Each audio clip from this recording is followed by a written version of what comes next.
पुण्यात झालेल्या मुसळधार पावसामुळे विविध भागातील रस्ते जलमय झाले होते। पुण्यातल्या कोंढवा परिसरातल्या ज्योती हॉटेल चौकात पाणी साचल्याने लोकांचे हाल झाले।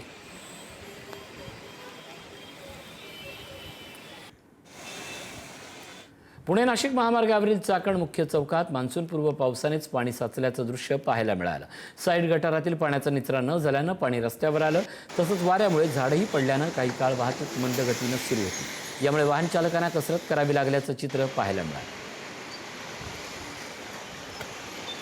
पुण्यात वादळी वाऱ्यासह पावसाला आज सुरुवात झाली आहे। पुण्यातील भोर तालुक्यातही मुसळधार पाऊस पडला। शिरूर तालुक्यातील सणसवाडी परिसरात मुसळधार होत्या। सायंकाळी झालेल्या मुसळधार पावसानं उकाड्यानं हैराण झालेल्या नागरिकांना मोठा दिलासा मिळाला। दिवसभर असह्य उष्मा आणि दमट वातावरणामुळे नागरिक त्रस्त झाले। मात्र अचानक आलेल्या पावसामुळे वातावरणात गारवा निर्माण झाला। काही भागात जोरदार सरींसह वादळी वाऱ्यानं हजेरी लावली।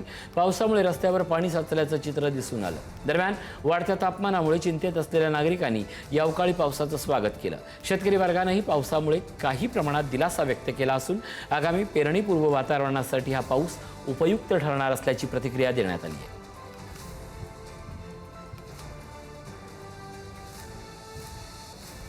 नाशिकच्या मनमाडमध्येही संध्याकाळच्या सुमारास विजांच्या कडकडाटासह जोरदार पावसानं हजेरी लावली। गेल्या काही दिवसापासून मनमाड शहराचं तापमान 40 अंशाच्या पार गेल्यानं नागरिक उकाड्यानं हैराण झाले होते। मात्र आज संध्याकाळच्या सुमारास झालेल्या पावसानं हवेत गारवा निर्माण झाला। मात्र भाजी विक्रेत्यांची चांगलीच तारांबळ उडाली।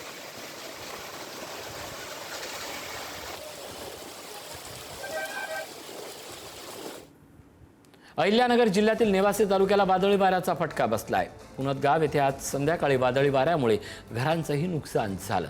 संध्याकाळी वादळी वाऱ्यामुळे या घरांना फटका बसला। शेतकरी लताबाई दिगंबर वाघचौरे यांच्या राहत्या घराला हा फटका बसला।